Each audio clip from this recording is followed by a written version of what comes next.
দেশে বৈদেশিক মুদ্রা রিজার্ভ আরও বেড়েছে। বাংলাদেশ ব্যাংক জানিয়েছে সোমবার পর্যন্ত দেশের বৈদেশিক মুদ্রার মজুদ বা রিজার্ভ বেড়ে দাঁড়িয়েছে প্রায় 30.89 বিলিয়ন মার্কিন ডলার। তবে আন্তর্জাতিক মুদ্রা তহবিলের BPM-6 পদ্ধতিতে হিসেব করলে এই অঙ্ক দাঁড়ায় 25.98 বিলিয়ন ডলারে। এই তথ্য নিশ্চিত করেছে বাংলাদেশ ব্যাংকের নির্বাহী পরিচালক ও মুখপাত্র আরিফ হোসেন খান। তিনি জানান, গত সোমবার রিজার্ভ ছিল 30.59 বিলিয়ন ডলার, যা BPM-6 এর পদ্ধতিতে ছিল 25.75 বিলিয়ন ডলার। এর আগের সপ্তাহে এশিয়ান ক্লিয়ারিং ইউনিয়নের 1.5 বিলিয়ন ডলার আমদানি বিল পরিশোধের পর রিজার্ভ 30.30 বিলিয়ন ডলারে নেমে গিয়েছিল।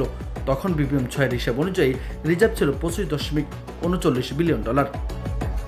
বিশ্বের মানদণ্ড অনুযায়ী একটি দেশে অন্তত 3 মাসের আমদানি ব্যয়ের সমপরিমাণ রিজার্ভ থাকা প্রয়োজন। সেই প্রেক্ষাপটে বাংলাদেশে এখন প্রায় সীমান্ত রেখা অতিক্রম করে কিছুটা ভালো অবস্থায় আছে।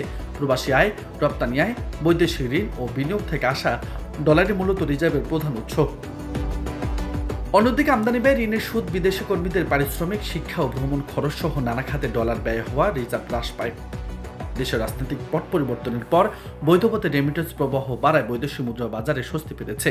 ফলে বাংলাদেশ ব্যাংকে রিজার্ভ ডলার থেকে বিক্রি করতে হয়নি, উল্টো বাজার থেকে ডলার কিনতে পেরেছে। অথচ ডলার সংকট দেখিয়ে আওয়ামী লীগ সরকার রিজার্ভের ধারাবাহিকতা ধরে রাখতে পারেনি।